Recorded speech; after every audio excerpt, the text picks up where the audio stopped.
Good evening, everyone.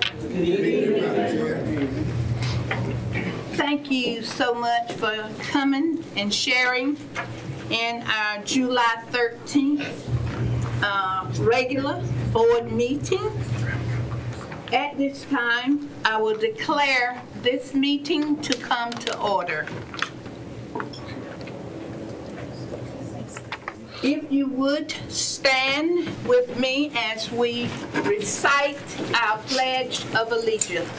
I pledge allegiance to the flag of the United States of America and to the republic for which it stands, one nation, under God, indivisible, with liberty and justice for all. Please remain standing if you will, as we honor one who gave of herself so tirelessly to the education of our children over the years, who recently went home to be with the Lord and was funeralized on Saturday, Miss Angela Pitt Pompey.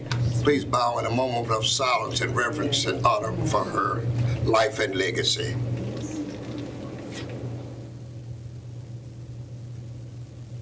Thank you. You may be seated.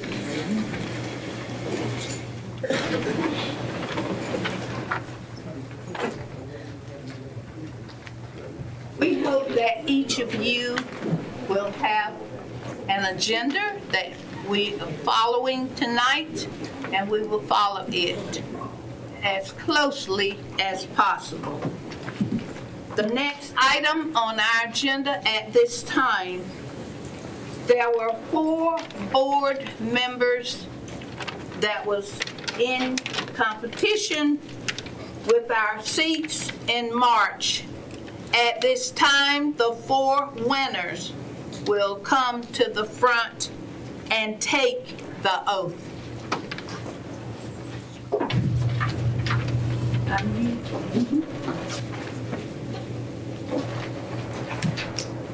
Good evening. Good evening. Good evening. Good evening.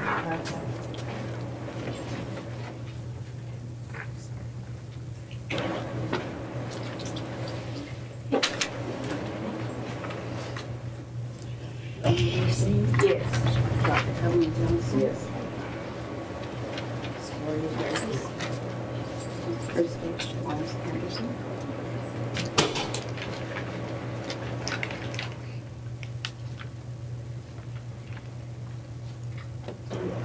Put your hands on the Bible and raise your right hand. Lord, you just,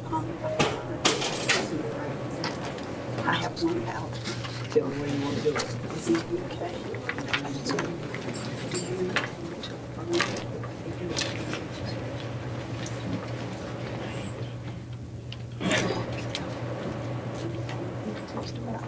Yes. Right here, if you hold the Bible with your left hand. Left hand. Raise your right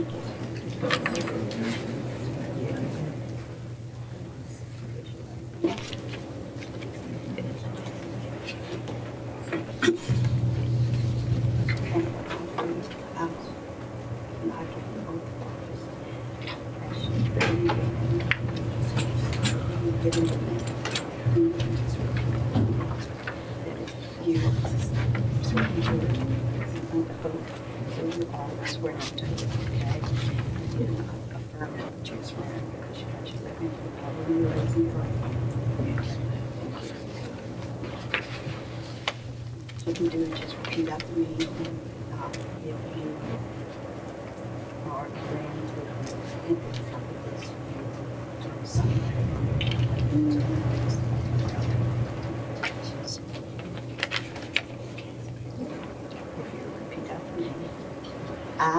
I, your name, Evelyn Shaw Wilson, Evelyn Johnson, Gloria Fenner Davis, Crystal Wims Anderson, do solemnly swear do solemnly swear that I will support that I will support and maintain and maintain the Constitution the Constitution and laws of the United States and laws of the United States and the Constitution and the Constitution and laws of North Carolina, and laws of North Carolina, not inconsistent not inconsistent inconsistent therewith, therewith, and that I and that will faithfully will faithfully faithfully discharge the duties I discharge the duties duties of my office of my office as a member as a member of the Edgecombe County of the Edgecombe County County Board of Education. Board Board of of Education. Education. So help me God. So help me God. Congratulations. Thank you.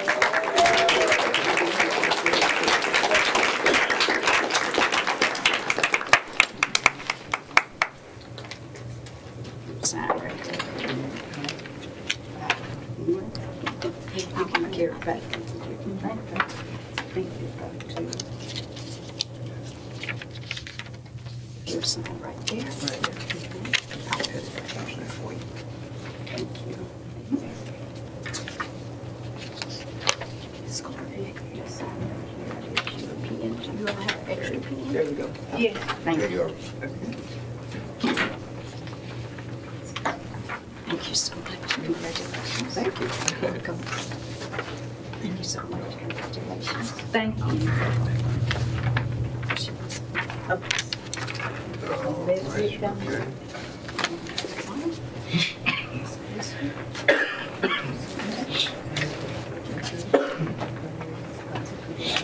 If they choose to.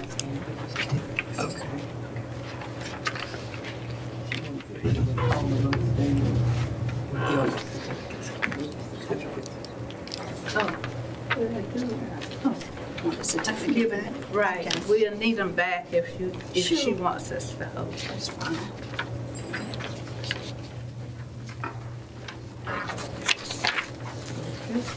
Have you?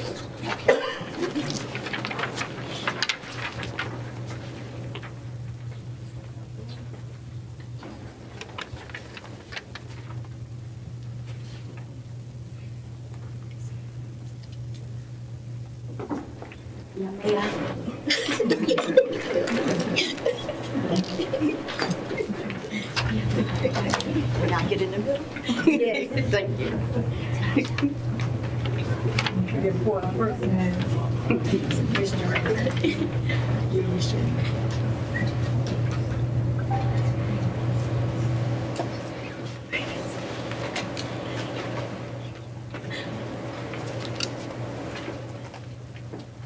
All right.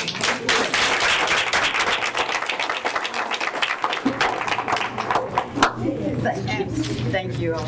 Congratulations, everyone. Thank you. Thank you. You're very welcome. Take a seat. Thank you. Take a seat here.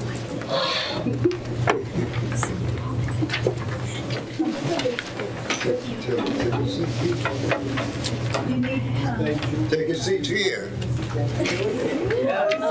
Yes, yes, yes.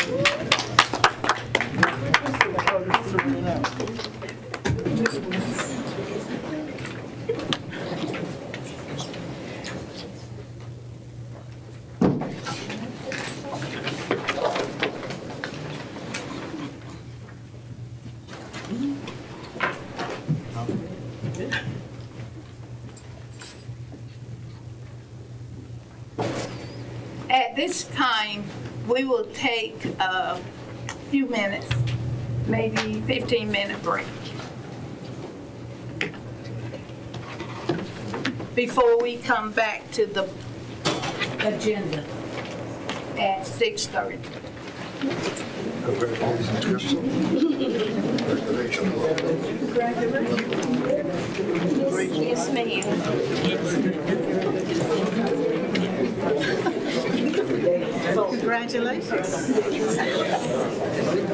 Congratulations. Congratulations. Thank you.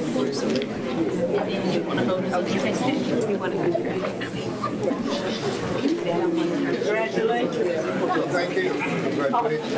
Thank you. All right.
Thank you for coming back together.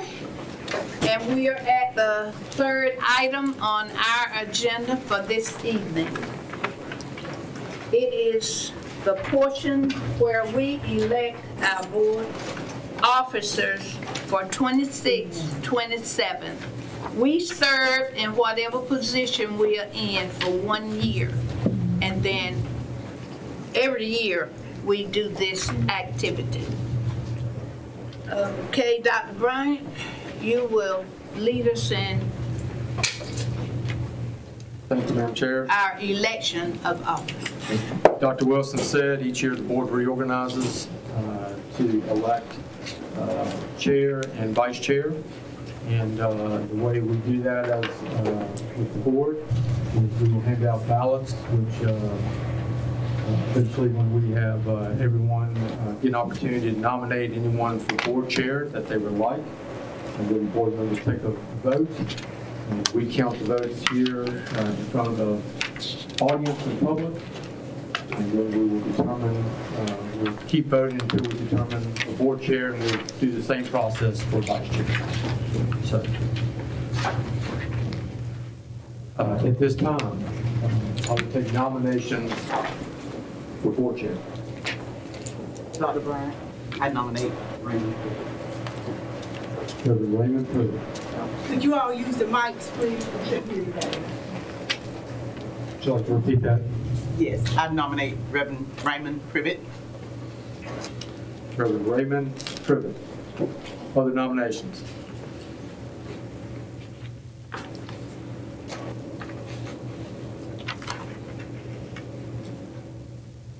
Seeing as there are no other nominations,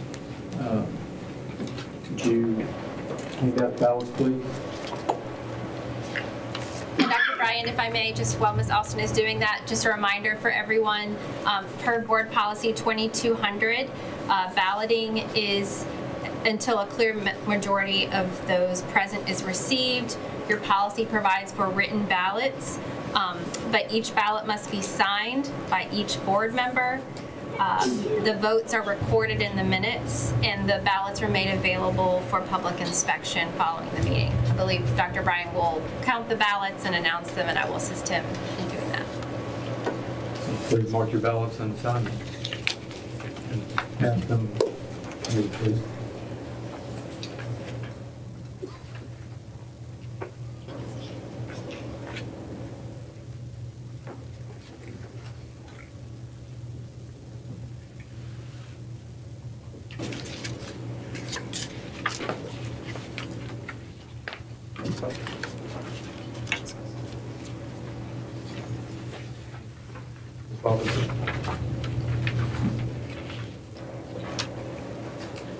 Ms. Robinson will assist me in counting the ballots and verify the vote for each one.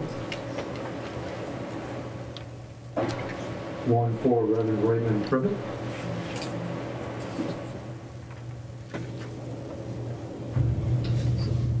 One for Reverend Raymond Privet.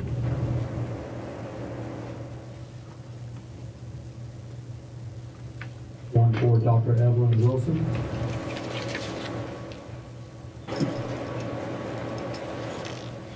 One for Reverend Raymond Privet.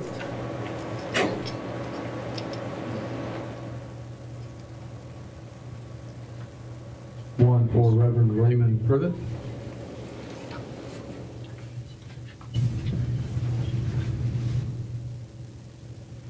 One for Reverend Raymond Privet.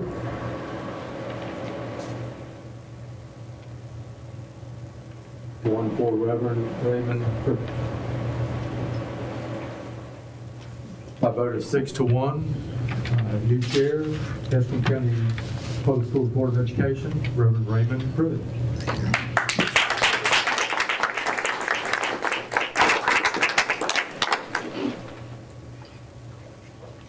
Chairman, you okay if we move forward with the vice chair? Yes, sir. Go right ahead. And then we'll do the swearing in after we have the vice chair as well. So at this time, I will take nominations for vice chair. Dr. Ryan, I nominate Mr. William Ellis. Mr. William Ellis. Other nominations?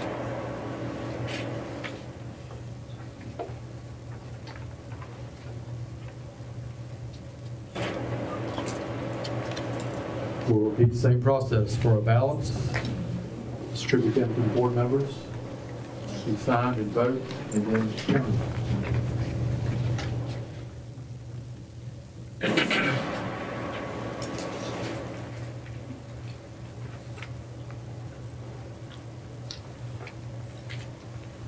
When they complete, please pass them to me. Be counted.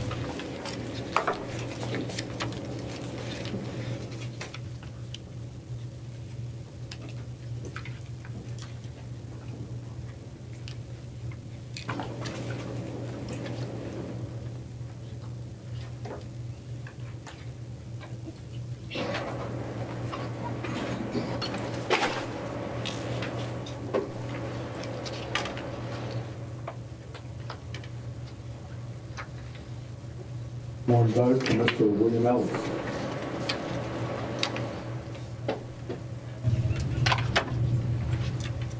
One vote for Mr. William Ellis.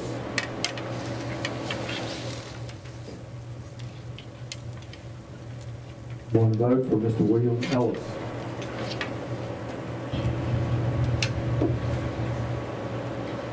One vote for Mr. William Ellis.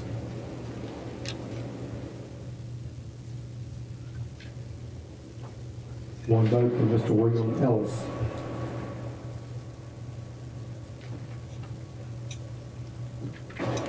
One vote for Mr. William Ellis.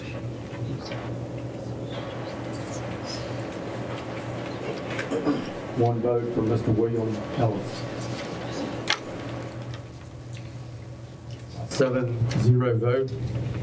Vice Chair, Tustin County Public Schools Board of Education, Mr. William Ellis.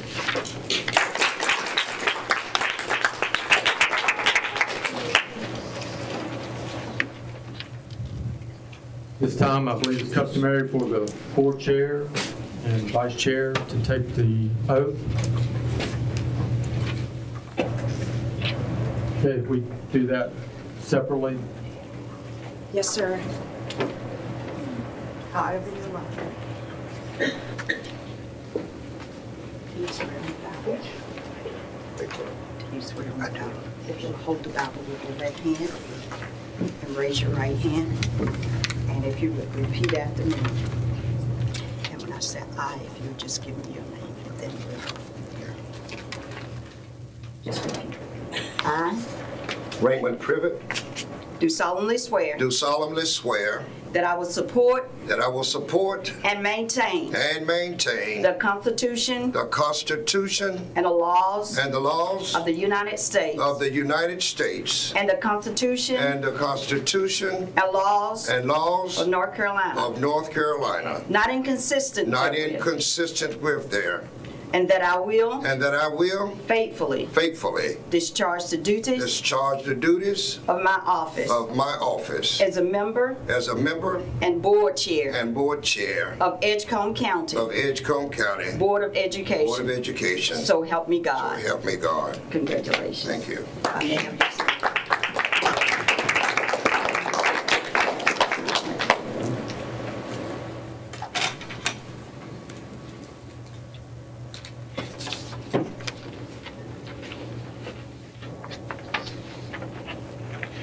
Thank you so much. Congratulations.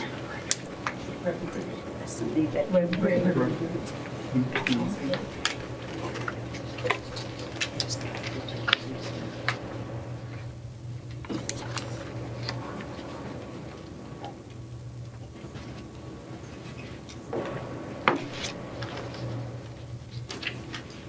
swear on the Bible. If you hold the Bible with your left hand and raise your right hand. And if you repeat after me, and when I say I, you give me your name. I William Sherwood Ellis, do solemnly swear do solemnly swear that I will support that I will support and maintain and maintain the Constitution the Constitution and laws and laws of the United States of the United States and the Constitution and the Constitution and laws of North Carolina, and laws of North Carolina, not inconsistent therewith, not inconsistent therewith, and that I will and that I will faithfully faithfully discharge discharge the duties of my office the duties of my office as a member as a member and vice chair and vice chair of Edgecombe County of Edgecombe County Board of Education. Board of Education. So help me God. So help me God. Congratulations. Thank you.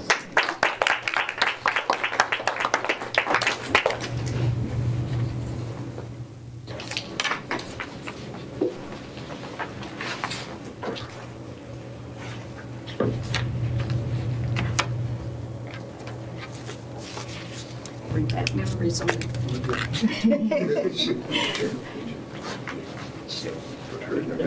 Put her in the middle. Thank you.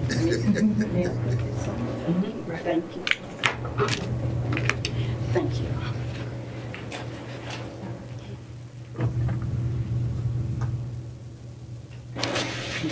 Thank you. Congratulations. Again, thank you. Bless you. Thank you. Thank you. He was what, the basketball, and I was the cheerleader. That's right. Classmates. Classmates. South Bend Jones. And we learned that his middle name is Sherwood. He got the award, and I got the award as well. Yay! Thank you. Sure. I'm sure I speak for Mr. Ellis when we say thank you for your confidence in both of us. If we will move forward, please, with the meeting. Moving to item number 4. The recognition of the Susan Hope Employee of the Month. Ms. Barnes, Dr. Barnes.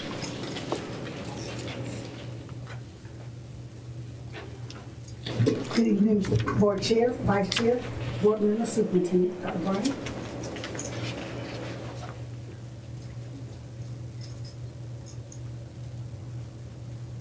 In honor of Susan Hope's enduring legacy of service, compassion, and dedication, we proudly present the Susan Hope Employee of the Month Award to recognize a team member who exemplifies the positive impact and caring spirit Susan shared throughout Edgecombe County. Some people make a difference simply by doing their job well. Others make a difference by the way they care for people, quietly serve behind the scenes, and consistently give more than what is asked of them. This person has done all of those things and so much more. For the past 3 years, this individual has been far more than an administrative assistant. She has been a steady source of strength, encouragement, wisdom, and unwavering support. Having her by my side has been one of the greatest blessings of my professional career, and I truly cannot imagine navigating this work without her. She consistently goes above and beyond to ensure that human resources operates effectively and efficiently, and that every employee, applicant, and visitor is welcomed with kindness and respect. She manages an incredible workload with grace, maintains a positive attitude even during our busiest seasons, and is always willing to step in wherever she is needed. Her attention to detail, exceptional organizational skills, and ability to anticipate the needs of others makes her an invaluable member of our team. Beyond her daily responsibilities, she exemplifies teamwork, dependability, and a genuine servant's heart. She is a trusted resource for our department and someone who consistently demonstrates excellence through her work ethic and dedication to supporting the mission of Edgecombe County Public Schools. whether assisting employees, supporting school leaders, or helping prepare for major initiatives. She gives her very best every single day without seeking recognition or praise. She is my rock, my friend, and one of the greatest blessings in my professional journey. Please join me in congratulating the recipient of the July 2026 Susan Hoke Employee of the Month Award, Mrs. Angie Starweather, HR Administrative Assistant.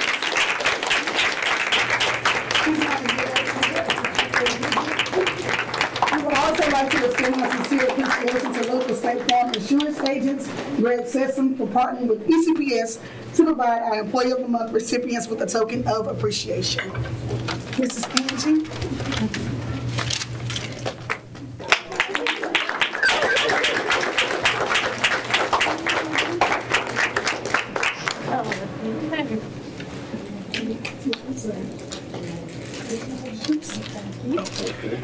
Congratulations. Thank you very much. Thank you. Oh, my.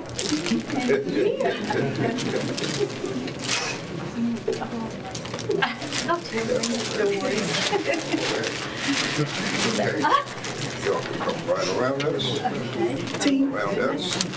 Around us. Oh, well, thank you. Thank you so much.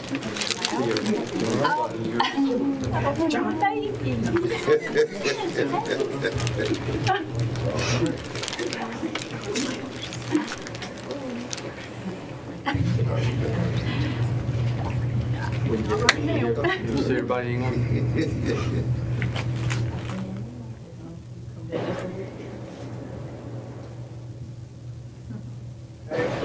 Okay.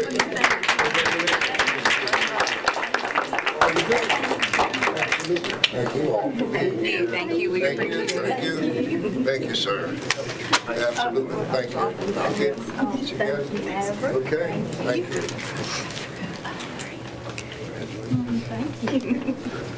Let's give Ms. Angie another round of applause.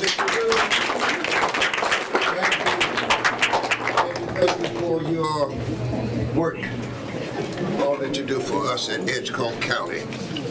Next item on the agenda is item number 5, public comments. I hold in my hand a public comment sheet, sign-up sheet. The time for public comments has been established for citizens who desire to address the board and who registered prior to the start of the meeting. The board has established a 3-minute limitation for comments to be taken into consideration by the Board of Education. Feedback will not be given during the board session. If a response is necessary, the board will respond within 10 working days. Thank you, and this is board policy number 2310. The first signee is Ms. Angela Bryant.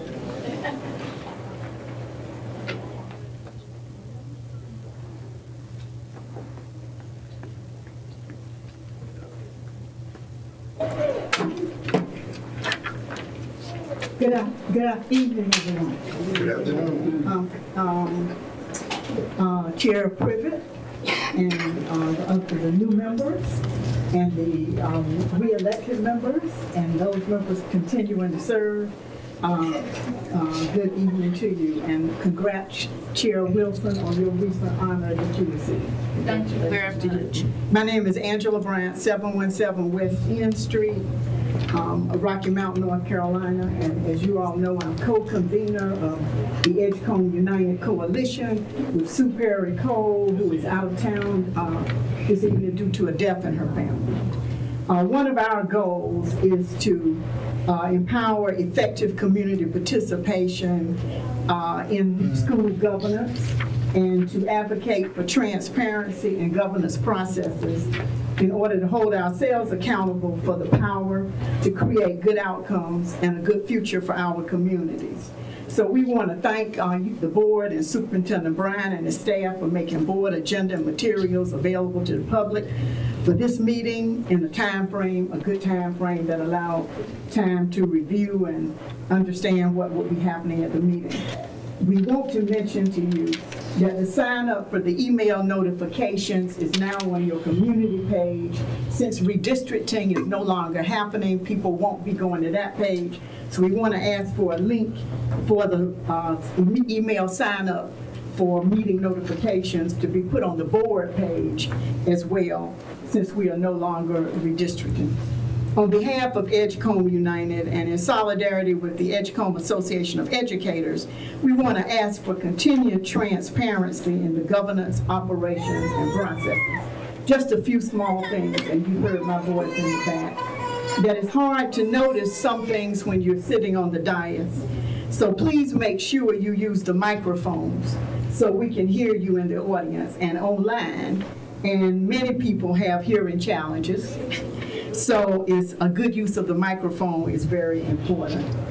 And remember also that you may be talking to each other, your constituents and in person, and online also want to understand what is being discussed and decided. So to the extent you can use plain language versus insider acronyms and phrases that the public will not understand, that can also be important to us.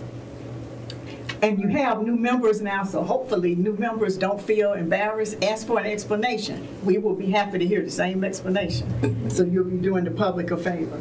In addition, we look forward to public notices of your committee meetings for the committees that you now have listed on the website. Having been a public representative in many roles, the smartest and safest thing we can do is to let the people we are representing be a part of the process. Thank you so much. Thank you. Ms. Natalie O'Ree.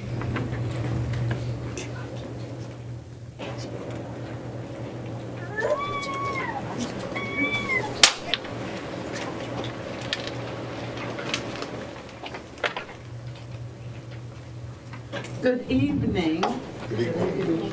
Chair Privet, newly elected and seated board members, and returning board members. It's good to see you all look refreshed from your summer break. Welcome and good evening. Congratulations, Dr. Wilson, on the building being named after you. It is truly a well-deserved honor. My name is Nathalyn O'Ree, and I am a community advocate. I live in the Meadowbrook community, and I'm a member of the Edgecombe United Coalition. I want to speak to you about a board policy on mandatory school bus driving that states that teaching assistants, custodians, and food service employees must be licensed and willing to drive a school bus, that's a CDL. Failure to accept assignments without a valid reason can result in loss of employment, and employees are given 2 years to comply with this policy. There is a lot of concern in the community about this policy and the loss of jobs and the fairness of this administrative policy. What can employees do if they cannot drive a bus for medical or anxiety reasons, okay? It would really help to have an annual report and review of this policy. Is this policy still accomplishing its objective of having enough school bus drivers? We would like to know the numbers of staff who comply and in what time frame, the numbers who do not, and the numbers who get waivers or other arrangements. There is a lot of discussion and commiseration about this policy in the community, and a public report on the facts about this policy would be helpful, along with information on the ways in which it is working well or not working well in providing the needed school bus drivers. This policy also had a difficult effect on former Nash Rocky Mount staff who transferred to the newly formed Edgecombe County school system and who were not under this restriction earlier. They may have had tenure or longevity, and now their jobs may be at risk. We would appreciate a public report and discussion by the board on this mandatory school bus policy and any other policy involving hiring school bus drivers and paying them, because I understand At one point, people were paid to drive the school buses, but that was discontinued. And I must also let you know I'm concerned because when I was 17 years old, I drove the school bus in high school. Okay, thank you. Troy Cole.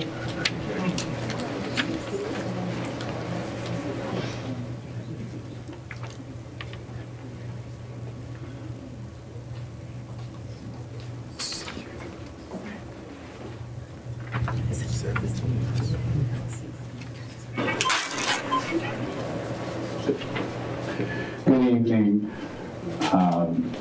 Chairman Privet, the rest of the school board, Dr. Bryan, everybody who was reelected, and everybody that continues to serve. First of all, good evening. Thank you for having me speak.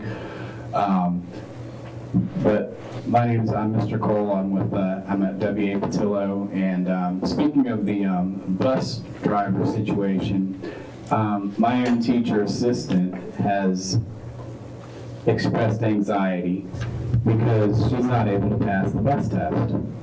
You know, the bus driving test, she took the test several times, failed it, and keeps failing it. And she's afraid she's not going to be brought back this year, so I just wanted to bring that up. But we're looking forward to working with NCAE, and we hope to have me confer. We think that when we all work together, things go better. So anyway, thank you very much, and thank you. Thank you, sir. That ends our public comments for the evening. We move now to item number 6, the approval of the agenda. You have received, each of you in your packets, an agenda for this meeting. I'm sure you've had an opportunity to look over it. Are there any corrections, deletions, or additions to the agenda? Hearing none, do we hear a motion to accept the agenda as printed? Call for a motion to accept our agenda as printed. Second. You've heard the motion and second for the approval of the agenda as printed. You've heard that motion and second. Are there any questions or unreadiness or deletions? Hearing none, those in favor, let it be known by the voting sign of aye. Aye. And those opposed, like sign. Ayes have it, and that motion carried. The next item is item number 7, the approval of the open session minutes in your package for the evening. We have several, 2 or 3 sets. The first set is June 9, 2026, the regular business meeting, open session minutes. We had an opportunity to read those and look at those. Are there any corrections, deletions, or omissions? Hearing none, do we hear a motion to accept the open session minutes of the regular business meeting on June 9th? Mr. Chair, I make a motion that we approve the June 9th regular business board meeting open session minutes. Second. It has been moved and properly second that we accept for the approval of the June 9th business, regular business board meeting open session minutes. You've heard that motion and second. Any further discussion, questions, or considerations?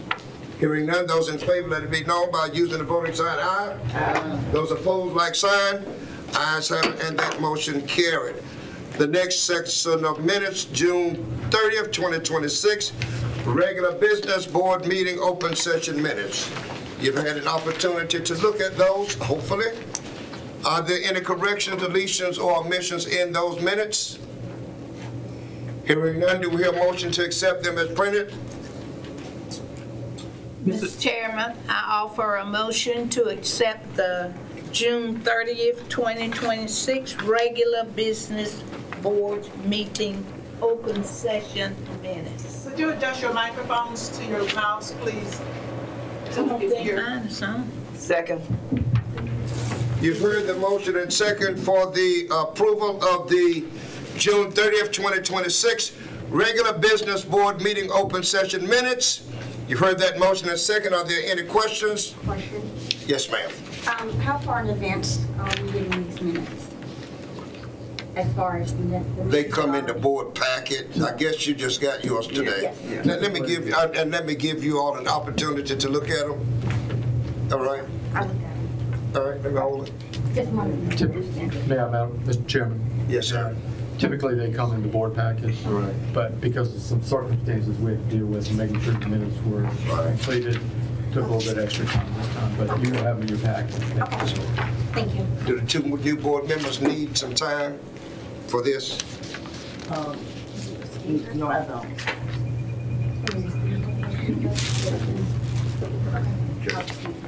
All right. All right, you've heard that, we've heard the information about that and the concerns about that. Are there any questions or concerns or omissions or deletions to those minutes?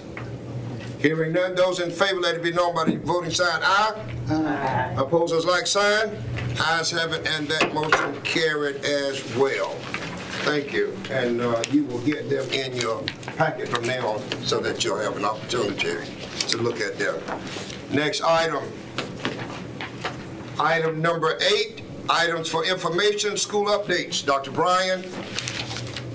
Thank you, Mr. Chair. First off, congratulations to you, Mr. Chair. Thank you, sir. And also Vice Chair, Mr. Ellis. And also just like to recognize the great event we had last week, naming of our Teacher Resource Center after Dr. Evelyn Shaw Wilson. It's always great when the community comes together for outstanding events. And it was a very, very nice evening. The other thing I'd like to update everybody on, progress is coming along on our North Edgecombe High School project. Architects and planners and the construction managers at risk are working hard on that.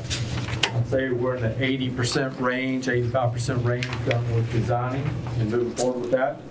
So much so that I think in the next couple of weeks, I have spoken with the architects and construction managers at risk. I'd like to do 2 different meetings that we'll announce hopefully by the end of the week. I do 2 different meetings, one in Rocky Mount and one at North Edgecombe High School concerning the latest plans for the campus and what that looks like. Feel very good about that. I think the architects have been very diligent in working with construction manager at risk to put that together. Also tonight on the agenda, there's an item there that will request the board for us to write a letter for an extension of the contract or for an extension of starting the construction from October to January, which will give our architect and our construction manager at risk who requested this a little bit more time as they work through the plans and they also adjust their guaranteed maximum price for budget. We also think it might be beneficial for us in some other ways in regards to bidding and also site work that will happen as we move forward. So I'll talk a little bit more about that as we get to the agenda. But I did want to announce to the public that we'll be announcing dates in the next few weeks where the public can get a first look at the plans for the North Edgecombe site. So we're very excited about that. We think everybody's going to be very impressed and hopefully as excited as we are moving forward. The other thing I'd like to mention tonight is our ECPS School Health Advisory Committee. Trying to stay away from acronyms. We want to make sure that everybody understands what we're talking about. It's a team of school district and community folks who come together to talk about how we can support the health and wellness of our students and staff. And lots of great recommendations come through this committee. And it's one I think that does a lot for providing support and advice for how we do things and how we support our students and staff and our community. And one of the things that they wanted me to announce tonight is that on July 30, 2026, there's a Snack Bite Thursday. I'm saying that very slowly. Snack Bite Thursday. Oh, yeah. Where, and this is the key for everybody. Everything is free. I'll say that one more time. Everything is free. It's a Snack Bite Thursday. Families can enjoy free resources for the whole family. learn how to prepare healthy, nutritious meals, receive a free produce box, and let your child take home a free plant to take home and grow. So it's a nice evening. It's 3:30 to 5:30 floating event at J.W. Parker Middle School. So it's already been posted, I believe, out there on social media, and we will continue to push that information out to folks. So always a nice event. We've done several similar events over the last year that I think have been very well received in various communities, and I think anything we can do to support our students, staff, and communities, the better. Tonight for the board, I wanted to give you a couple of updates, well, 3 updates actually, on some instructional items that we have. One of these is on our Read to Achieve camp, which happened just at the end of June. Camp Ignite, our 21st Century Grant Program that supports a camp for our students, and also a technology update. So I will ask Dr. Dove to come forward, our Director of Elementary Education, and talk a little bit about our Read to Achieve camp, which of course goes hand in hand with our focus on literacy and a lot of the work that we've done to try to help our students read, write, and just be better overall. Literacy is the foundation for everything that we do. Dr. Dove? Yes, thank you, Dr. Bryan. Good evening, Board Chair, Vice Chair, Board members, and Superintendent Dr. Bryan. I'm standing before you this afternoon or this evening to give you updates on Read to Achieve RTA Camp 2026. This year we held our camp at G.W. Bullock Elementary School, and the site coordinator there was Ms. Siobhan Cherry, who is the assistant principal at Cocoa Wimberley Elementary. The purpose of RTA Camp is to provide students who did not demonstrate reading proficiency an opportunity to demonstrate proficiency and to increase their reading scores. Parents and guardians are made aware of their students' academic trajectory as they're going throughout the school year, and then starting in the spring, we begin to communicate more with parents about where it is that their child is and that they will need to attend RTA Camp, and that is for 2nd and 3rd graders. We are required by North Carolina State to have at least 72 hours of reading instruction to be taught by licensed teachers, and really we try to look for the most highly qualified teachers to teach the reading camp so that we can ensure that our students are getting the exact instruction that they're going to need. These 72 hours have to be done at least over 3 weeks, but we have to provide at least 72 hours of instruction for our students. And so our students went to school from June 15th until July 2nd, so we did 12 days of instruction. The student day was from 8 to 3. We invited 279 students to the camp, and mind you, we can invite the students to camp, but parents have to agree that their child can come to camp. Out of that 279 students that were invited, 162 students attended camp, which gave us about a 58% of our students that were invited that attended. Of course, we always wish that the number was higher, but again, it's a parent decision, so we called, we emailed, we texted, they sent letters, we sent letters, we personally called, emailed, and texted. So that is what we have now, 162 students that attended camp this year. For the RTA staff, we had 6 2nd grade teachers, 5 3rd grade teachers, 5 instructional assistants, and bus drivers. And this year, we were able to offer an opportunity for students to receive science instruction every day. And so they had a STEM activity that they participated in every day in addition to what they did for reading. So we used the Benchmark Advanced curriculum, the same curriculum that we used throughout the school year. We were able to purchase the Rise and Readers Club, which is a curriculum that's geared towards summer reading and summer proficiency, and this curriculum is based off of the science of reading. It's based on the 5 pillars of literacy, which is phonemic awareness, phonics, fluency, vocabulary, and comprehension. And the big goal for RTA is to close that gap and to give them a bridge to reach proficiency. During that time of camp, we had a lot of students that made proficiency through the portfolio process. We have some students who didn't necessarily meet proficiency, but we saw gains in their overall academic goals for reading. And so this year, we ended, like I said, on July 2nd, and so we think that the students had a really good time. We know that the teachers did. We were able to get into their classrooms every day, so instruction was happening from 8 to 3.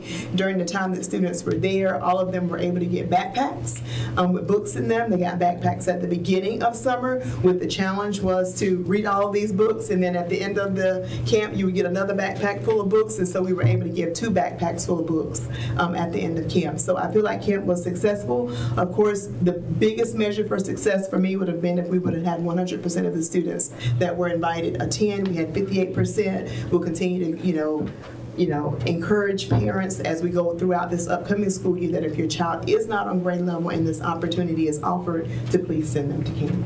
Was transportation provided? Transportation was provided, yes, ma'am. Transportation, lunch, snacks, books, whatever they needed during camp, we tried to make sure that they had it. Okay. If I may add just one thing, your mention of the science study and teacher being there, I think is really important, because one of the things we've tried to do with some of our work at Harvard that we've done over the last year, through a grant, we've been able to take some of our elementary school teachers and administrators and send them to Harvard to study about the integration of comprehension and vocabulary within those subject areas. Social studies, science, and just recently came back from that. Would you mind sharing a little bit of what they found? Mm-hmm. So we've been, as Dr. Bryan said, fortunate enough to be able to attend Harvard over the last 2 summers for the Harvard Institute with a study for more, basically models of reading instruction. And so this year, along with Mr. Holland, myself, and 2 other principals and some other teachers, we were able to go back to kind of look at the data. Is it working what we're doing, or we are just implementing another program? So based on the data that we saw, there is a correlation between high basically proficiency or student proficiency in what we're doing with more right now. So there is something to be said about students learning, high level vocabulary, being able to really look at the schema when you're going through to instruct students and really making those connections with the vocabulary and with the reading. And so there is a correlation. So we're this year again going to do more again. So with more of an emphasis on telling teachers, okay, listen, we see that there's a correlation. The data says, not just what we think, but the data says that there is a correlation with what we're doing with more and models of reading instruction to what actually happens in the classroom when it comes to standardized testing. And so we'll definitely drive that home a little bit more this year. And also, we've had such a focus this past year on vocabulary and reading instruction. And so that will continue to be our focus to ensure that our students are able to meet proficiency and continue to grow when it comes to literacy. And how important it is that literacy piece is not just about English language arts. It can be integrated across all those subject areas, which is really, really important. Thank you. 2 things, Dr. Dub, before you leave. The work that Harvard did in this area, was that work focused on a demographic population like the one we're dealing with, or is it just regular across-the-board literacy? It was just regular across-the-board literacy from what I can tell, because when we were there this time, there was a school there from, where, Thomas? There was a couple of schools there from 2 other states, and the demographics were very different from ours. And so they saw the same things that we saw, but I don't necessarily think it was based on a demographics just like Edgecombe County. Yeah, so we're not the only district that's involved in this. There are several other schools and some other places that are involved in the study. So the study and the results include all of that.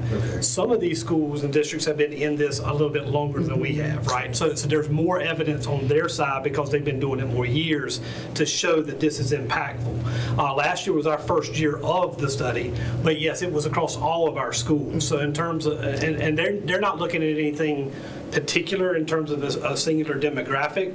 They have tried to, in kind of, because it's a research study, obviously, they've tried to encompass everything that they can, right? So that they can try to pull in. We are one of those districts that are helping them from the smaller, more rural type of look, right? So to kind of help them to get more of that data based on the fact of where we are located. And, Mr. Chair, some of this work, they want sort of a broad view of the data and different groups of students, but also some of this work started just before COVID happened in Charlotte Meck.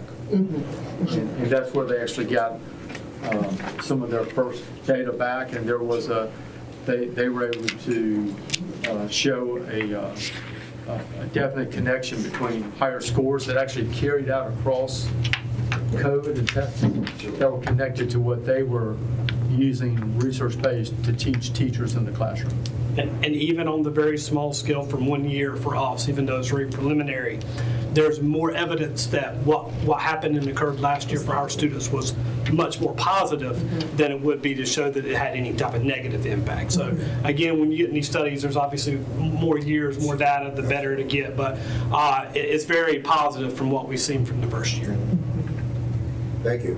And then secondly, those persons, those parents that who chose not to send their kids to RTA, did they give us any feedback or did you get anything as to why they chose not to? Yes, sir. It was from a family vacation. I just don't feel like my child needs to attend summer school for 3 weeks and they just ended school. And some parents, once, they have those conversations with you, but then you say, listen, Latasha is here in 2nd grade. This is a goal for 3rd grade. I understand that you have a family vacation, but if we continue on the same path with your son or daughter, then you're going to find that they're not going to be able to be successful as they continue on in school. So some parents would change their minds and be like, okay, we can change family vacations, but many times it was basically family vacation or I just don't want my child to attend school. Because we made it easy for transportation, all of the things that needed to happen, they just did not want to send them. Dr. Did the camp have any bearing on retention or promotion? Those decisions are made prior to the summer school camp. Now, with 3rd grade, of course, because of the RTA passages, Read to Achieve passages, and do better with acronyms, Read to Achieve passages, and looking at whether they, met their proficiency goal in 3rd grade. For some kids, in the mind of the parents as well as they have to attend summer school so they can be promoted, but we make those promotion decisions before schools and to say whether your child's going to be promoted or retained. Now, mind you, if you have a kid that comes to summer school and that they were retained and then they make significant gains and even in some cases get on grade level, then we're able to promote them. Any other questions or comments? I do have a question. Are you able to track, like the parents who did decide not to have their children to be involved, as far as, you hear things in the community where they say, well, school is not doing much for my student, but a way to go back and say, hey, this was offered, this was available, but yet you didn't participate in. Is there a way to kind of track that? So there's a yes and a no to that. You track it because you're looking at the student data and you can look year after year and say, okay, I invited this child this year and this year, this child's been, below grade level for the last 2 or 3 years. This is communication that we've had. And you kind of start to see patterns and trends with families. And so I've learned, though, you've got to really have some real conversations with families about why your child needs to be on grade level. What happens if your child's not? What are you preventing them from being able to do later in life? And for some families, they're really like, okay, I'm going to send them. This is what we need to do. And then for others, it doesn't change. Yes, ma'am. Thank you. I think you just need to keep doing what you're doing because this is a very positive way. Some way we need to find a way of promoting it so that we can get people to see that it does work. Because, people, parents sometimes just say, well, it doesn't matter. But I think basically we got to find a way to say out loud, look what happened, look what's happened. You don't have to call their names. Look how much achievement was accomplished during the summer. I agree. Parent testimonies, parent testimonies, yeah, who participate. That's a great idea to market. Thank you. We thank you for the work that you all are doing. What we have, not the kids, flawed attitude toward learning.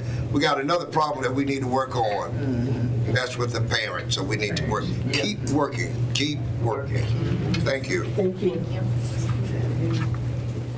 Mr. Chair, I'd like to ask Ms. Pierce to come forward to talk a little bit about the Camp Ignite that we're actually in the process of doing right now, and this is from the 21st Century Grant that we also wrote. Good evening, Chair, Reverend Privet, Vice Chair, Mr. Ellis, board members, and Superintendent Dr. Bryan.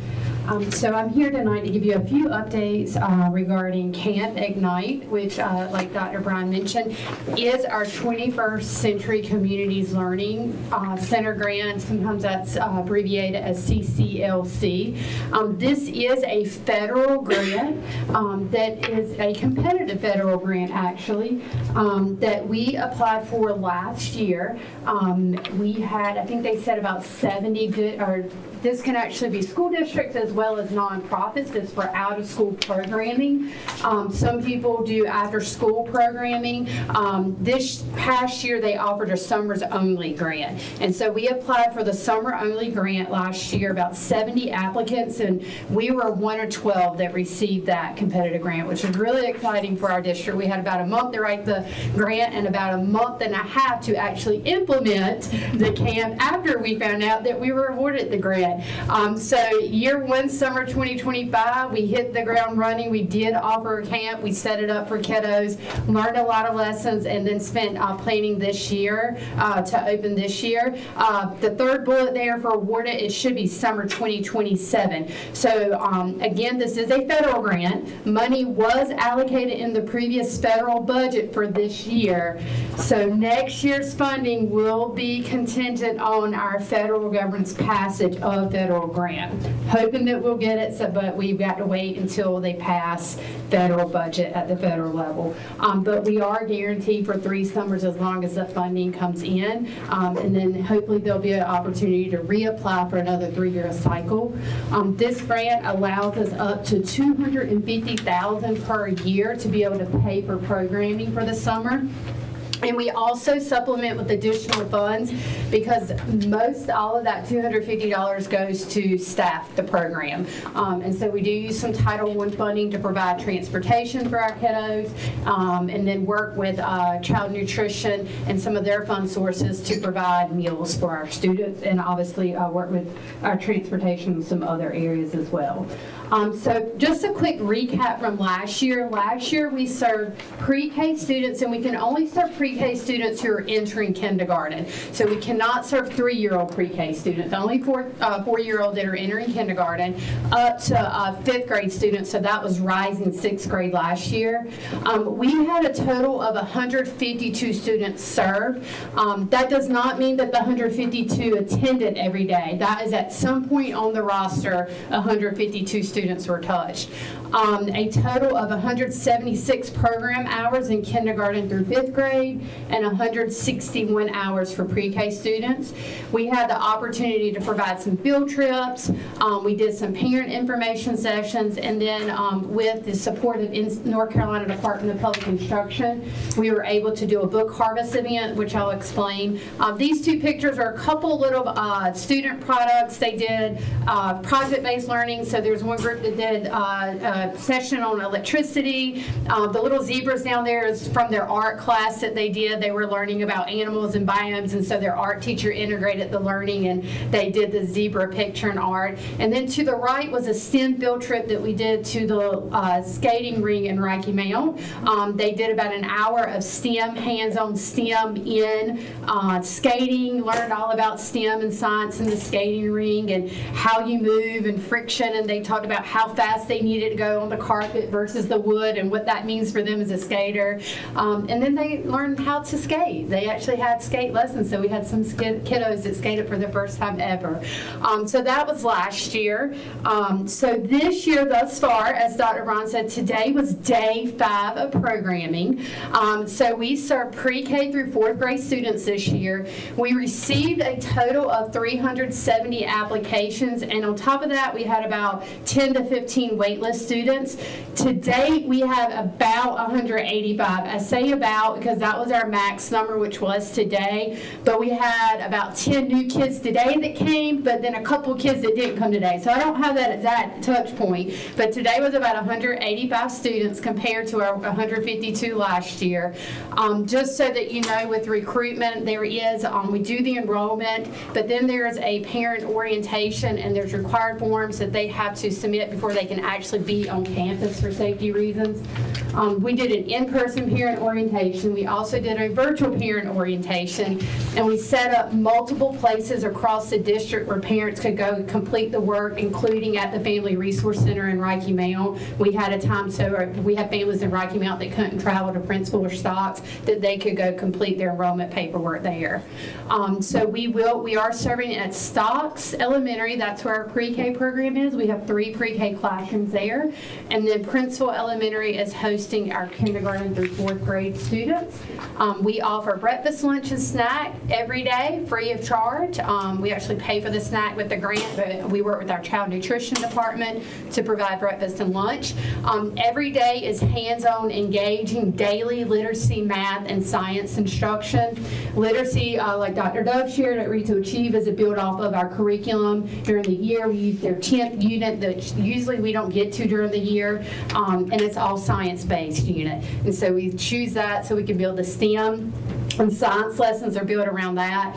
For math, on the teacher planning day, the teachers in the grade level decide what are the most important math skills that students leaving 1st grade need for 2nd grade, and that we find that they struggle the most with. So they work together and use their expertise and build a 16-day math lesson plan. So that is our math focus for each grade level.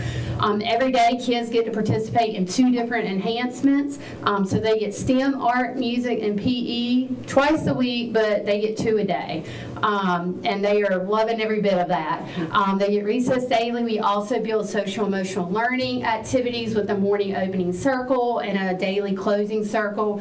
And again, we provide transportation. I did put a big note there, the departmental collaboration. It could not happen without our district department. We've worked with transportation. We've worked with child nutrition. We've even worked with our EC department this year. We've opened up a classroom for some of our students that need some additional support to be able to participate as well, working with our EC department. So it has definitely been across collaboration. Technology, our migratory department and our multilingual department has helped in calling and recruiting students to participate as well.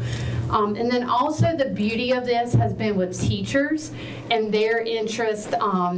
We found teachers kind of fell in love with teaching again last summer. It was fun for them as teachers, and this year we have 3 different classrooms where teachers decided we're going to pull our groups together and co-teach. So we have teachers co-teaching that are from across the district, so they are learning together and co-teaching in classrooms. So that's been another beauty of this program. So here's a picture just of the first 4 days of types of activities from this school year that kids are engaging in. So we have obviously STEM activities. We have PE up there. You can see kids engaged in reading instruction and small group instruction. Down in the right, our little friend down there, he's doing some painting activity. Pre-K has a whole camp focus. So if you go into a pre-K room, there's tents, there's lanterns, there's animals and little clear things that they can look at with magnifying glasses. So they have a whole camp theme in the pre-K program. And then on Thursday, the bottom right picture is our 1st grade students engaged in Uno cards, and they wrote math word problems with Uno cards and counting and practicing addition facts. So as you can tell, this is first 4 days, very hands-on, very engaging learning. We actually had our monitoring visit from DPI, Department of Public Instruction, on Thursday, day 4 of camp, and that went really well. We haven't got our final report, but they are asking us to present at their foundation conference, and I told them it wouldn't happen without the people that we have in there supporting us, but they talked very highly about the programming and were very excited with what we are doing with kids in our program, and so they hope we reapply again. They know it's a lot of work, but they hope we reapply again. So that's kind of where we're at. if you would like to participate, these are some signature events that we have left. There are 3 weeks left of the camp. It is a 4-week camp program. We have a parent campfire session. Saeed Murphy, our parent community engagement coordinator, will be leading a session on Thursday night, some SEL and academic supports at home. We are doing a STEM carnival. We're working with Joseph Hayes in technology, and we're going to set up a STEM rotations, kind of like STEM night. If you've been to our STEAM night, set up those rotations during the day on July 30th for kids to rotate through and participate in. We are doing a take-home book giveaway. That is the literacy book harvest that I shared, where we just throw out books and kids get to come around and peruse and find interest, and they get to pick 10 books to carry home to build their library. So we will do that on July 28th. And then on July 30th, we have our parent campfire showcase, where students are working with their teachers to plan a showcase session during the last hour. Their parents are invited to come to the classroom and learn all about their learning during camp, and they get to present about their learning. So we invite you to participate in any of these. Would you send this to us? I sure can, yes, sir. Yeah. Yes, sir. And Dr. Dove, what are Dr. Dove's hours? Can we get those as well for? Her camp's ended for this year. Hers was in June, it ended July 2nd, so we actually picked up July 6th. So we actually have some second and third grade students that attended Read to Achieve in June, and now they're attending with us in July. I am glad you all came, because all summer, everywhere I go, are y'all having summer school? Are y'all having anything? We're having a whole lot. Yes. And we are actively calling right now the parents of the kiddos that have not arrived. Like I said, we had 10 today, so we're calling and saying, hey, are y'all going to come? You're signed up. We have space. We want you here. Dr. Bryan, how are the sites selected for this, and are they fixed for the duration of that grant? We customarily have rotated sites since I've been here, and usually some of it depends upon what's going on in that particular building at the time. But we try to make sure that we sort of spread it around, make sure it's sort of centralized in a different part of the county. And like with pre-K, we had to have a site, because they still follow the North Carolina child care laws, so we had to have a site that has enough classrooms that are considered child care classrooms. So and stocks are centralized to the district when you're thinking about transporting district-wide. Other comments or questions? Well, we thank you. Excited. Thank you. Excited. It's great. Wonderful. Mr. Chairman, thank you, Ms. Pierce. The other report I'd like to share tonight is a technology update.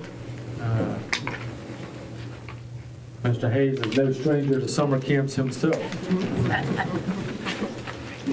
He might talk about a summer camp that was earned through another grant. I just thought about it, actually. I mentioned it tonight. Good evening, Board Chair, Vice Chair, Board members, Superintendent Dr. Bryan. Tonight, I present you technology updates for this coming up school year, basically 26-27, and I thought it was very important to go ahead and present tonight, so if you had questions in the community, you will be able to have some guidance as far as what to tell families. So basically, this school year, all students will use ECPS devices for classwork. So in the past, we've supported a BYOD, which is bring your own device, where students, if they had a device at home, they could bring it to school. We had a guest Wi-Fi for those students, and they were able to use those devices. This year, though, we're going to revert back to just using ECPS devices for any classwork in an ECPS school. And that allows us to do various things, which I'll mention in a couple more slides, okay? So there's a reason behind that. The current situation for this coming up year would be in grades 3 through 12, one-to-one Chromebook device carts in each classroom. That means that if a kid goes from a English class to a social studies class or a math class or a science class, there's a device in that classroom for them to use. This year, and past years where we had the high school students and even our middle school students taking devices home, I could not guarantee that they would bring it to school every day. So we generally had maybe anywhere between a 70 to 80% of students bringing them, but 20 to 30% of students without a device, which causes lots of issues when teachers are using devices in classrooms. This year, in grades K through 2, they will have shared device carts at each grade level, and we did supply some extra carts too in case a whole grade level wanted to do a project or something. So they will have shared carts, and then pre-K has shared iPad device carts. That's easier for them to use apps on iPads to support their learning. And so that's how this year will look as far as from pre-K to 12th grade. Students that are dual enrolled in Edgecombe Community College or North Carolina Virtual Public Schools, if they have classes in either one of those institutions, then we are going to still offer the opportunity for them to check out a device if they need it to use at home, knowing that all of our students may not need that at home. They may already have a device at home to use. But at least we will try to support them any way we can. Students who are enrolled in either one of those classes, let's say Edgecombe Community College courses, if they have a personal device they want to use while on their campus, they can use it on their campus. It's just ECPS, we want them to use our devices when they're at school.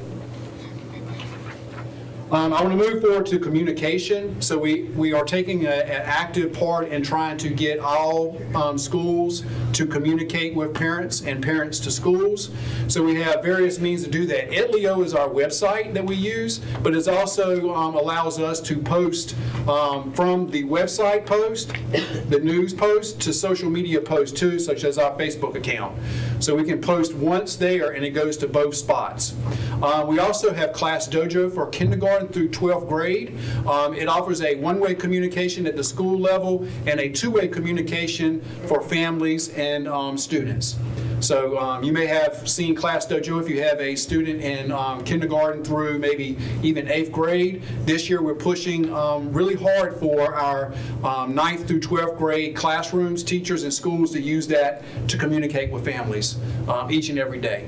And then Infinite Campus will allow us to send out our mass communication. This is email, text, and phone calls. You may have seen or heard those calls come through your phone in the afternoons over the past school year.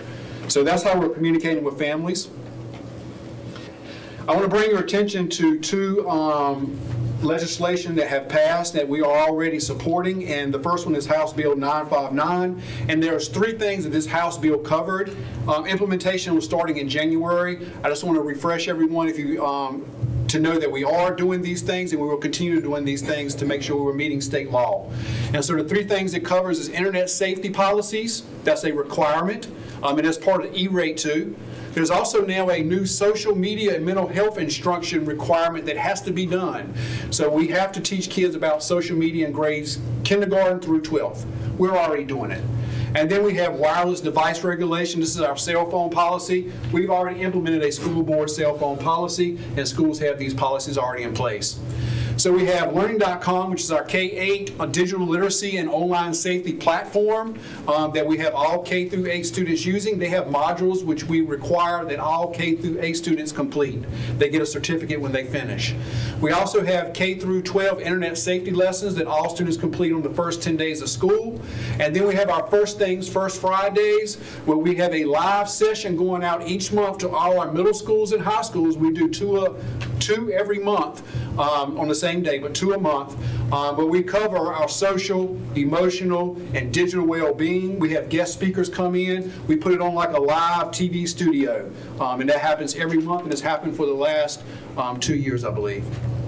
The funding source for that, the funding source for that originally was? It was the RUST grant that covered our First Things First Friday, and what the RUST grant covered was our telehealth stations for nurses, and then it covered our interactive panels that we can use to communicate with classrooms while we're doing our live studio. They can communicate back. And so we do take questions from kids when we're doing a live studio, and we follow up with them. And again, that's our First Things First Fridays. And you're welcome to, we can send a link to you if you want to join our First Things First Friday and attend a live session. You're most welcome to do that. Okay? A lot of topics are covered throughout the year. Part of that House Bill online safety, we use GoGuardian, and we use our internet filter for the whole district through MCNC, which is Zscaler. But these GoGuardian allows teachers to monitor their students while they're on a device in class, set allow list and block list, and then of course I can add anything they want blocked to the district if need be. So that's us trying to protect students from sites they should not be on during instruction. The next House bill I want to go over very quickly is House Bill 378, and this was implemented this year, actually in the months of May, June, and July. My team and I have been working on this, but basically requires all government school agencies to pretty much report on all break and fix rates of school-issued technology.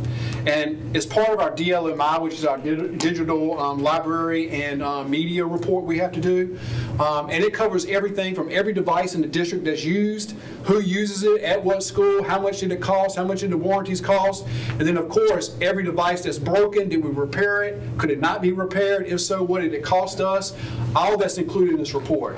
And so I submitted our report last Thursday for our district, and it went to DPI, and of course, DPI will compile all of these reports with the aim of this House bill and all that data to be used to hopefully supply some money for some refreshes of devices. Our devices were purchased during ESSER 2020, 2021. They're reaching their lifespan now. So if I have 7,000, 8,000 devices out in the district, they all hit a date at one time pretty much where they will not be able to be used. And so we're trying to hopefully have the state supply us with some funding. And I'll finish up with some other student engagement opportunities. We have First Lego, First Tech, and First Robotics, and I'll just mention through our Borough's Welcome Fund for robotics. We did have our own robotics camps this summer for all rising 6th through 12th graders. We had over 50 students attend our robotics camps. We were unable to provide transportation this year, but hopefully next year we will. But parents did deliver their kids to the camps, and we had the kids build robots, program the robots, and then compete in robotic challenges in our 4-day camp. So it was a lot of fun happening there, and I have some pictures. Maybe I'll show you one night. And then coming up this year, which you're all invited to these things, I'll give you dates as soon as I have them. Our Invention Convention, which is in the fall. This is our middle school design competition where they design a product and then they actually build the model of that product that could work and present that to a board of sharks, like Shark Tank. We have our Brick City Challenge for our elementary students in the spring. That's for all our 3rd, 4th, and 5th grade students. And that's usually held at the Event Center in Rocky Mount. We have our STEM Design Challenge, which is our 6th through 8th grade STEM challenge for all our schools. And that's also in the Event Center in Rocky Mount. And by the way, we compete against all of Nash Rocky Mount schools and any of our private schools or charter schools that are invited. So we compete against them, and we've been successful in competitions. So we hold our own against everybody in our surrounding districts. We have participated in NASA Plant the Moon Challenge, and this is actually NASA's premier challenge that they offer school systems in the whole world, not just the United States. But we have competed, and MMA has been successful at winning that before. And so hopefully we're able to do that again this year. And of course, Battle of the Books for elementary and middle. We had those competitions for the last 2 or 3 years. And most of our schools participate in those, which you are invited to attend to. And I'll finish up with High Tech Accelerator, which many of you have visited at Southwest and also Tarboro High. We're still hopeful that those will be successful this year. And then finally, our STEM Family Nights, which are all invited to also. Every school pretty much can have a STEM engagement night, and then we have a district engagement night too. And so technology often helps students or in schools put on these events. And so that's really a quick overview of some technology updates for you. Does anybody have any questions? Questions or comments? Thank you. Exciting. Thank you. Mr. Chair, I will just say that I think it's still there. If someone wants to walk to after the meeting's over, walk to the top of the stairs and down the hallway, you might see Mr. Hayes in an S outfit.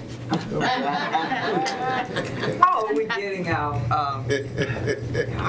are we getting a parental involvement? How do we get them hooked up to us? Because you got so many great things going on. As far as the last slide with the events and stuff? Yes. So that's basically pushed out at every school.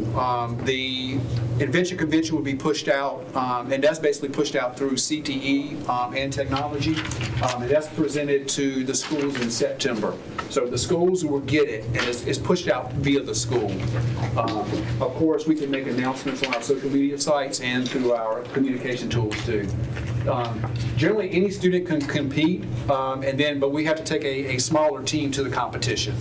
Right, so every school can have up to 12 kids participate. And if I may, just so everybody knows, CTE, Career and Technical Education. Yeah.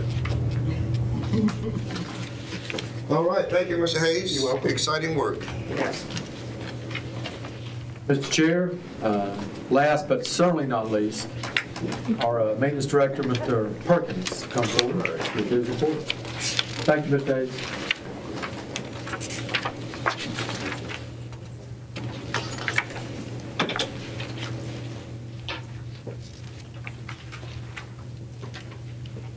Good evening. Board Chair, Vice Chair, Board Member, Superintendent Dr. Bryan. I'll be giving a few maintenance updates.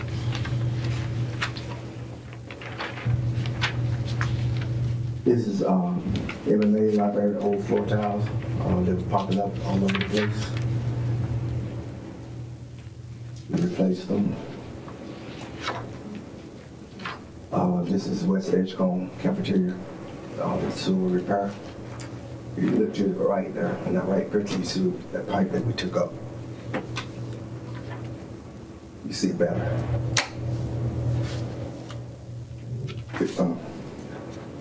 This is Coca OSI unit replacement.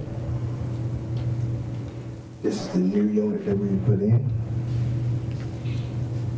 This is Coca old fan motor. And this is the new motor that we've put in. Yes, is there any way to get this in writing so I can have, I can follow the track of when it's being done? Okay. Or is it only pictures that you? Oh, and most of the time I put in pictures, but I'm pretty sure we can put it in writing for you.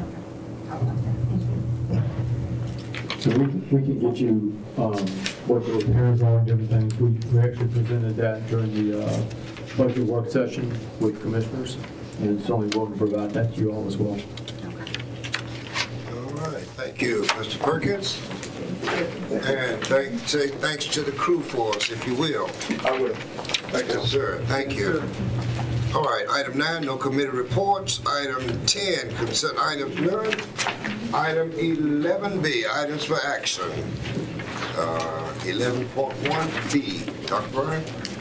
Mr. Chair, board members, as I mentioned before, this is a request to submit a request to the Department of Public Construction regarding the extension of the construction start date for the North Edgecombe project, and this based on the recommendation of the architect and the construction manager at risk. As I noted before, this extension is permitted under the needs-based public school capital fund grant guidelines and allow construction to begin in January 2027 instead of late September 2026. And this will allow us to have a little bit more time for construction manager at risk and the architects to work on the DNP maximum price for the project, among other things. Okay, questions or comments? Hearing none, do we have motion? Say that again. I move that we approve the motion on the table. That's a motion. Is there a second? Second. Motion and properly second for the approval of 11.1B, the approval to submit a request to the North Carolina Department of Public Construction for an extension for the construction start date from September to January. You've heard that motion and second. Any questions on readiness? Hearing none, those in favor, let it be known by the usual sign of voting sign aye. Aye. Those opposed, like sign. Ayes have it, and that motion carried.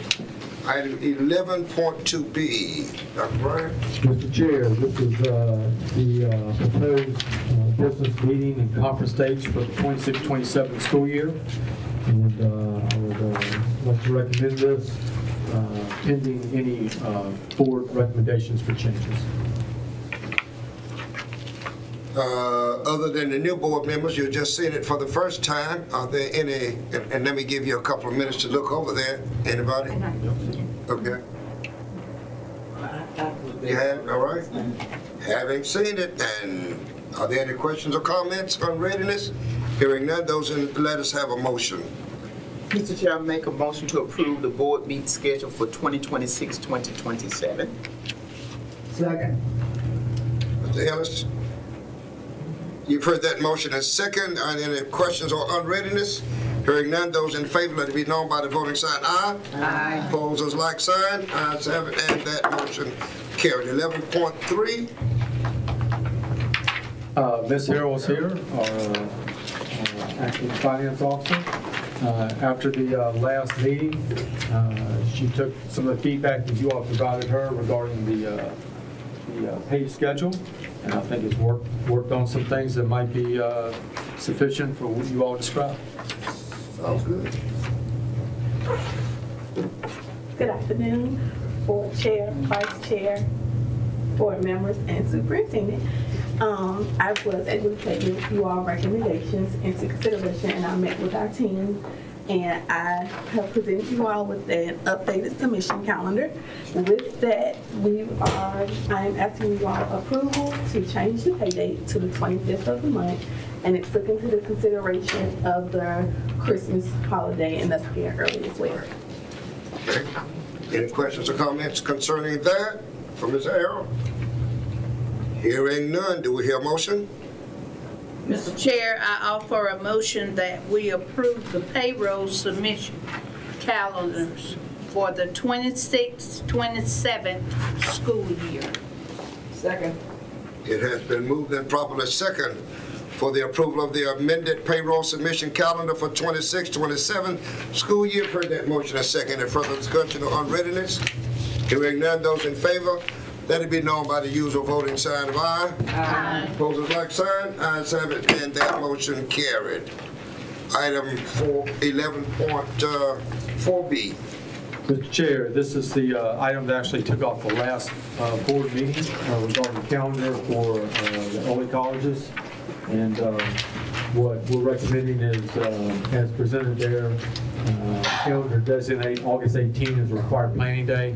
That will actually align the college, the early college calendars with traditional traditional schools calendar, so we can have our convocation at the same time for everybody that day. And then also changes to December 21 and December 22nd as optional planning days, and December 28th as a holiday, which sort of aligns some of our calendars and makes some things easier in that calendar as well. All right, are there any questions or concerns for Dr. Bryant? Hearing none. Do we hear a motion? Mr. Chairman, I offer a motion that we approve the amendment to the 26-27 ECPS Edgecombe College calendar to designate August 18th a required planning day, December the 21st and December 22nd as optional planning days, and December 28th as a holiday. Second. It has been moved and properly second for the approval of an amendment to the 26-27 Edgecombe County Public Schools early college calendar to designate August 18th a required planning day, December 21st and December 22nd as optional planning days, and December 28th as a holiday. You've heard that motion and second. Any further discussion or unreadiness? Hearing none, those in favor, let it be known by the usual sign, voting sign aye. Aye. Opposers, like sign. Ayes have it, and that motion carried. Item 11.5B. Mr. Chair, Mr. Perkins is also here to answer any questions regarding this. This is approval of the amendment of the contract agreement between Waste Industries LLC and GFL Environmental and Edgecombe County Board of Education for the next 5 years, June through June 30, 2031. Any questions or comments? Anybody? Yes, I had several, actually, as I was reviewing it. So is this an extension or a contract renewal? Mr. Perkins? Is it extension or contract renewal? Right. It's an extension. It's an extension. Extension, okay. It's extension. All right, and the original contract, it gave approval to extend it for 2 additional years. I was able to locate the one that extended it from 2024 to 2025. But there's one that I don't see in here where it was extended again. That paperwork is not in here. Mr. Perkins, did you hear that? Yes, sir. Perhaps that paperwork was left out. It's the 1 year between 2025 and 2026, is that correct? Is that what you're asking for? Yes, I'll check with the office manager and see. We'll check our office and see if we can get that for you. Okay. And in addition, the initial one that was done, I see it says not to exceed 85,000. This next one that was done was not to exceed 143,000. And it did say that there was additional school sites, but that exhibit is not in here as well. That way I can see what school sites and what was there. And also, that was, I think, the extension happened with the merger. As the merger happened, and I think the next, I want to make sure I say this correctly, the next year, after the first full merger year, I believe, is when that increase kicked in. Does that sound correct? I just want to make sure. Okay. And we'll get that information for you. And in addition, with the new amendment that we're going for 5 years, will they have will we have something in there that says not to exceed as well? That's what it says. Yeah. That is correct.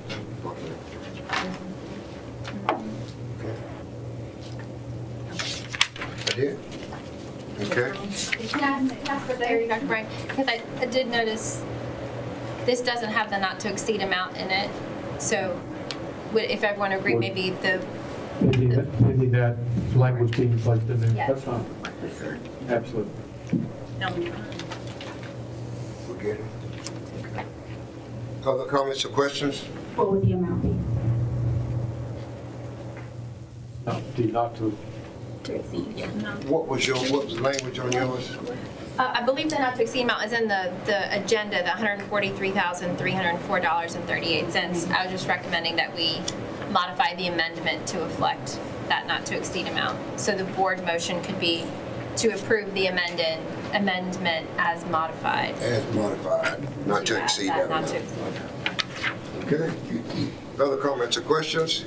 Hearing none, do we hear a motion with that stipulation? Mr. Chair, I make a motion that we approve the amendment of contract agreement between Waste Industries LLC doing business as GFL Environmental and Edgecombe County Board of Education to extend the term of contract agreement for 5 additional years to end June 30th, 2021, in a total amount not to exceed $143,304.38 as modified. And that was 31. 2031. Oh, 2031, what did I say? 21. Oh, 2031. All right, thank you. Is there a second? Second. Motion and second for the approval of the amendment of contract agreement between Waste Industries LLC and you, as presented. You've heard that motion and second. Any further discussion or questions or unreadiness? Hearing none, those in favor, let it be known by the usual voting sign of aye. Aye. Opposed, like sign. Ayes have it, and that motion carried. Item 11.6B. Mrs. King. Ms. King makes her way up to the podium. This is a contract for school resource officers between Edgecombe County Board of Education and the Edgecombe County Sheriff's Department. The number that is in there is $372,000. That number is based upon this previous year's grant that was received. I believe I'm saying that correctly, Ms. King. Received from the state. That number may change depending upon what's dispersed and applied for as we get guidelines on the grant, safety grant, as we go into the year. But we want to make sure that we have that agreement in place. Sorry, just wanted to share that. Thank you. Good afternoon, good evening. Board Chair, Vice Chair, Board members, and Superintendent Dr. Bryan. I stand before the board this evening to request approval of the contract for resource school resource officers between Edgecombe County Board of Education and Edgecombe County Sheriff Department for the fiscal year 2026 through 27, and contract of off-duty deputy sheriff services between Edgecombe County Board of Education and Edgecombe County Sheriff's Department for the fiscal year 2026-2027, not to exceed the $372,000 per year. The district will continue to apply for the North Carolina School Safety Grant funding to support the cost of these positions. My recommendation tonight for the board is for the approval of the contract for school resource officers between Edgecombe County Board of Education and Edgecombe County Sheriff's Department for the fiscal year 2026-27, and contract for off-duty deputy sheriff services between Edgecombe County Board of Education and Edgecombe County Sheriff Department for fiscal year 2026-27, not to exceed $372,000 per year. Mrs. King, while we're thinking about that, did these comparisons, these assignments here, did they work well this year? Do we have any problems with assignments as stated here? The only problem we have is not having enough funding to provide some of our officers to take to the schools the whole day. So some of our part-time workers can only work, they either come in later after school starts, or either they leave before school ends. So that's the only problem we really have. And that's due to funding. Any possibilities of extended funding? I'm not sure about exactly what hopefully we will get from the state regarding that. I will also say that we've had some conversations with the county as well about this. Nothing definite, but everyone understands how important safety is and what that means to not just schools in Edgecombe County, but everywhere across the country. So it is an issue that we're all aware of, and we're all looking for a solution always to try to maximize security of those children. Questions or comments? I have a question for the contract for off-duty deputy sheriff services. Where are those? Oh, we can't hear you back here. They can't hear you. Sorry, thank you so much. The off-duty deputy sheriff services. Who are that? You still can't hear me? They can't. Okay, can you hear me now? All right, thank you. The off-duty deputy sheriff services. Yeah. Where are those utilized? Are they for games, or where are they? Oh, I'm sorry. They're considered to be our reserve officers. So if we have some of our officers that are assigned to the school need to be off, those officers will step in and sort of take their place. Oh. Because there are some of them can't work but so many hours, right? Yes. Some of them And you have to look out for that. Yes, some of them cannot work over 1,000 hours. If you get to that point, then the reserve officers Yes. come in. And there's some days when you often have to fill in Sure. when somebody's out. Okay. Other questions or comments? Hearing none, do we hear a motion? Mr. Chair, I make a motion that we approve the contract for school resource officers between Edgecombe County Board of Education and Edgecombe County Sheriff's Department for the fiscal year 2026-27, and the contract for off-duty sheriff services between Edgecombe County Board of Education and Edgecombe County Sheriff's Department, not to exceed $372,000. Second motion. Dr. Wilson, you've heard that motion, a second, and further discussion, questions or unreadiness? Hearing none, those in favor, let it be known by the usual voting sign of aye. Aye. Opposers like sign.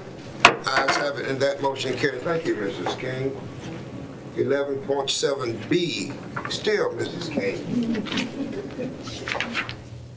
I request board approval for the memorandum of understanding and contract between Edgecombe County Board of Education and Edgecombe County Health Department for the 26-27 school year beginning July 1, 2026, and ending June 30th, 2027.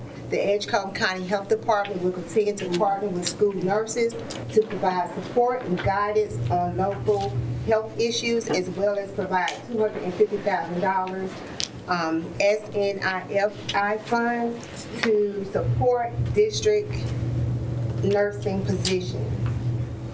Our county receives $250,000 of these funds to provide up to 5 school nurse positions. ECPS covers the salary for another 3 positions, nurse positions, for a total of 8 nurse positions. All funds are to be expended for salary, fringe benefits, and training for direct school nurse services. My recommendation is tonight for the approval of the memorandum of understanding and contract between Edgecombe County Board of Education and Edgecombe County Health Department for the 26-27 school year beginning July 1, 2026 and ending June 30th, 2027. Questions or comments? Ms. King, go ahead. So we have 8 nurses, but 5 are funded through this grant? Yes. Okay. Do you know what that cost is for the 3 additional nurses, or if you can talk to me before I can go and look at it? We can get that number for you. Okay. But that 250,000 does not take care of those 5 nurses. Not even the 5. So we use, there's some other resources that we use from the state, depending upon where we feel like we can maximize the value on that, and then we end up putting those nurses in that fund source. And that was going to be my comment. The state did put into the new budget something for that this time. Right. And we also use sometimes federal sources for that too, depending upon what we're, again, it's about us trying to maximize the funding and where to take it from. I can tell you this much. When I was working with public health, they were paying $250,000, and I left in 2007. 2007, they were paying $250,000. Do better. And I would certainly put school resource officers and nurses sort of in that, along with lots of other folks. But those are the ones that sort of come to the forefront when we talk about trying to make sure that we're taking care of our students and staff as best we can. Other questions or comments? Hearing none, do we hear a motion? Mr. Chair, I recommend approval of memorandum of understanding and contract between the Edgecombe County Board of Education and the Edgecombe County Health Department for the 2026-27 school year beginning July 1, 2026 and ending June 30th, 2027. Second motion. You've heard that motion and second. Any further discussion, questions, or unreadiness? Hearing none, those in favor, let it be known by the usual voting sign of aye. Aye. Opposers like sign. Ayes have it, and that motion carried. Thank you, Mrs. King. Thank you. All right, Vice Chair Ellis, will you take us into closed session? Yes, sir. I make a motion under the North Carolina Open Meetings Law, Section 143-318.11, A1, A3, and A6 to go into closed session to consider personnel matters, to consult with the attorney to preserve attorney-client privileged information, and to prevent the disclosure of student records rendered confidential under the Family Educational Rights and Privacy Act 20 U.S.C. 1232G, and the disclosure of personnel records rendered confidential under General Statute 115C-319 through 321. Second the motion. Motion is properly second. For us to go into closed session. You've heard that motion and second. Any further discussion, questions, or unreadiness? Hearing none, those in favor, let it be known by saying aye. Aye. Opposers like sign. Ayes having that motion carried. Let's take 5.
Okay, well, back live.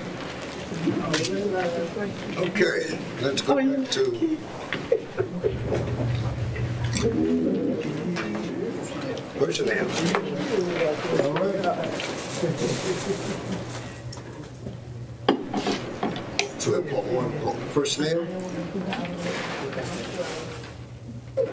Should we hear a motion? Mr. Chair, I make a motion that we approve 13.1 personnel management, the listed personnel sheet. It has been motioned and properly second for the approval of 13.1 personnel management as listed in closed session. You've heard that motion. Second, are there any questions of unreadiness? Those in favor, let it be known by the saying aye. Aye. Opposers like sign. Ayes have it, and that motion carried. All right. And the next one's gone. Not that.